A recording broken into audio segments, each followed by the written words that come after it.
주권을 손어냈다면 오늘의 광장의 소리는 내란 세력에게 빼앗긴 권리를 되찾고 사회 재개혁 실현으로 나아갈 주권자의 의지를 천명했습니다. 이제 광장의 상상을 우리 삶 속에 가져올 때입니다.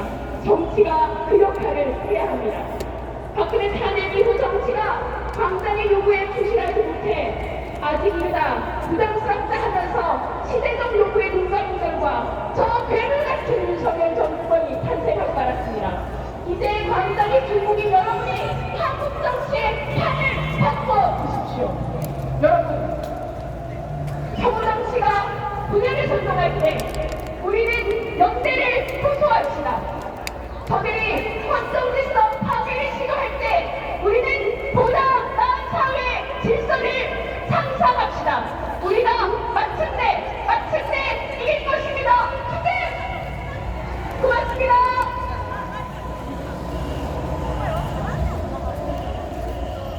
사랑하는 애국 시민 여러분, 안녕하십니까? 조국혁신당 황운하 대표 인사드리겠습니다.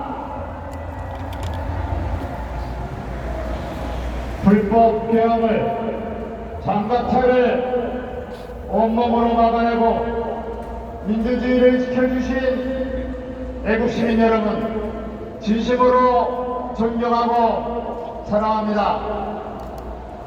위대한 애국시민 여러분, 윤석열이 온갖 발악을 하니 윤석열이 혹시나 다시 살아날까 걱정되십니까? 아니죠? 아무 걱정 마십시오. 윤석열은 반드시 패배할 것입니다.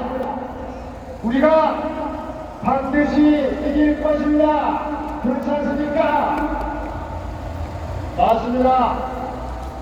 지금 윤석열이 온갖 거짓말을 하고 잔꾀를 부리고 어느 신문이 말씀대로 지랄 발광을 하고 있지만 윤석열은 패배할 수밖에 없습니다. 그 몇 가지 이유를 짧게 말씀드리겠습니다. 첫째는 시민 여러분이 바로 나라의 주인이고 윤석열은 역적이기 때문입니다. 나쁜 마음을 먹고 나라를 뒤집어 보려는 자를 우리는 역적이라고 부릅니다.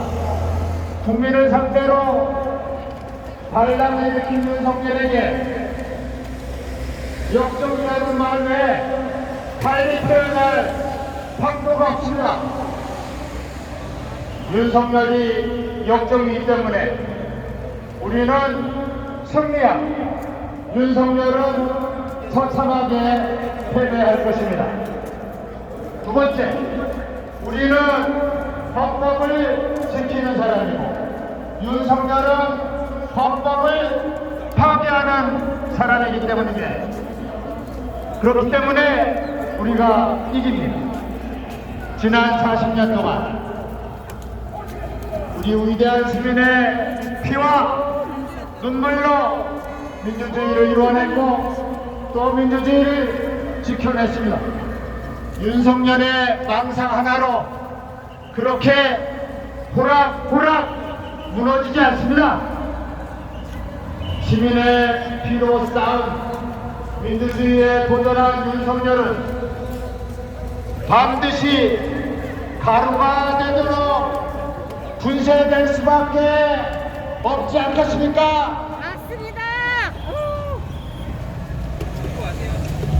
세 번째, 우리는 윤석열이라는 존재하는 망상장애 괴물과 싸우고 있는데 윤석열은 존재하지 않는 헛개미와 싸우기 때문에 우리가 반드시 이깁니다. 우리는 윤석열을 용서할 수 없습니다. 민주주의 적에게 관용은 없습니다. 사면 복권도 있을 수 없습니다. 그렇지 않습니까? 윤석열 파면 선고 전 수십만 수백만 애국 시민이 다시 모입시다.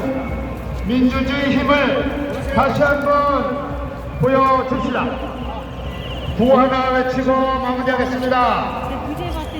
민주주의 지켜내고 윤석열을 몰아내자. 감사합니다. 존경하는 국민 여러분, 인사드립니다. 더불어민주당 원내대표 박창대입니다. 오늘은 106주년 3.1절입니다. 106년 전 빼앗긴 나라의 주권 회복을 위해 국민이 거리로 나섰고, 지금 다시 헌정 질서와 민주주의 회복을 위해 국민이 다시 거리로 나섰습니다.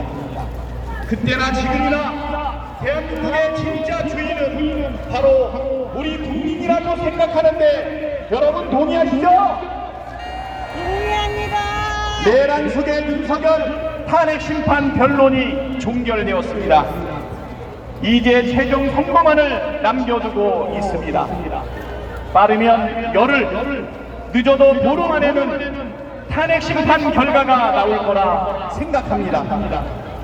지금 대한민국은 파면이냐 아니면 파면이냐는 갈림길에 서 있습니다. 헌법과 상식에 기초할 때 윤석열 파면은 마땅합니다.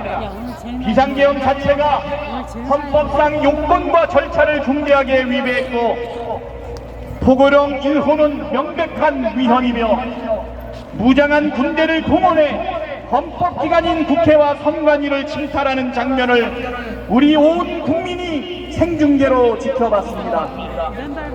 정치인과 법조인, 문화예술인, 체육인 등에 대한 체포와 살해 계획을 세운 사실도 드러났습니다.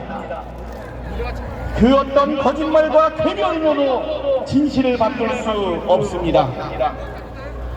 헌법을 중대하게 위배했고 헌법을 지킬 의지가 전혀 없는 윤석열에게 헌법재판소가 내릴 수 있는 유일한 결정은 만장일치 파면뿐입니다. 그렇지 않습니까? 윤석열을 파면하지 않는다면 대한민국은 파멸입니다.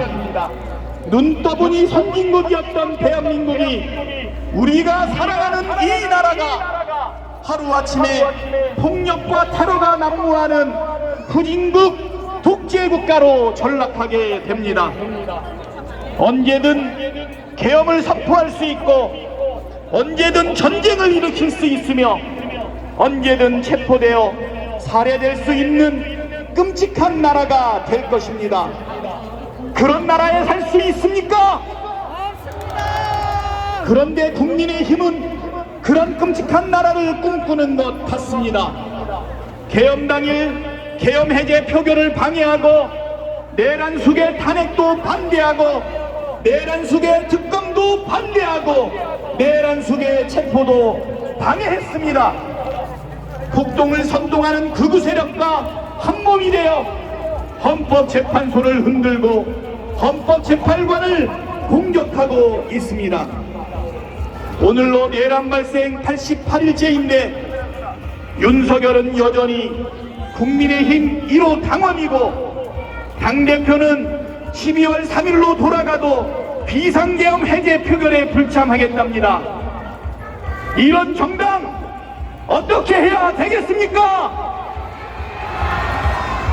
윤석열 파멸은 결코 정쟁이 아닙니다. 진보냐 보수냐의 문제는 더더욱 아닙니다. 정의와 불의, 상식과 몰상식의 문제이고, 헌정수호냐 헌정파괴냐의 문제이고, 민주주의냐 독재냐의 문제 아닙니까?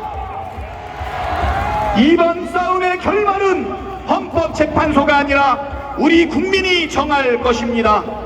우리 국민이 바로 대한민국의 진짜 권력, 진짜 주인이기 때문입니다. 결국 정의와 상식이 승리하고 헌법과 민주주의가 승리할 것입니다. 그것이 우리 국민이 만들어온 대한민국의 역사 것이다입니다. 그렇지 않습니까? 윤석열 파멸은 끝이 아니라 시작입니다. 다시는 민주주의가 흔들리지 않도록 만들어야 합니다. 다시는 극우 세력들이 준동하지 못하도록 만들어야 합니다. 우리가 다시 만날 대한민국은 이전과 달라야 합니다. 오늘보다 내일은 더 나을 거란 희망이 있는 나라, 마음껏 도전하고 실패해도 괜찮은 나라, 폭력과 혐오와 차별 대신 포용하고 존중하고 연대하는 세상, 돈보다 사람의 생명을 더 귀하게 여기는 세상, 우리가 함께 만들어야 하지 않겠습니까? 더불어민주당은 민주주의와 승리, 상식과 정의, 승리를 만들어내기 위해 끝까지 국민과 함께 하겠습니다. 파면을 넘어 더 나은 대한민국을 만들기 위해 모든 힘을 쏟겠습니다. 국민의 명령이다. 윤석열을 파면하라. 헌법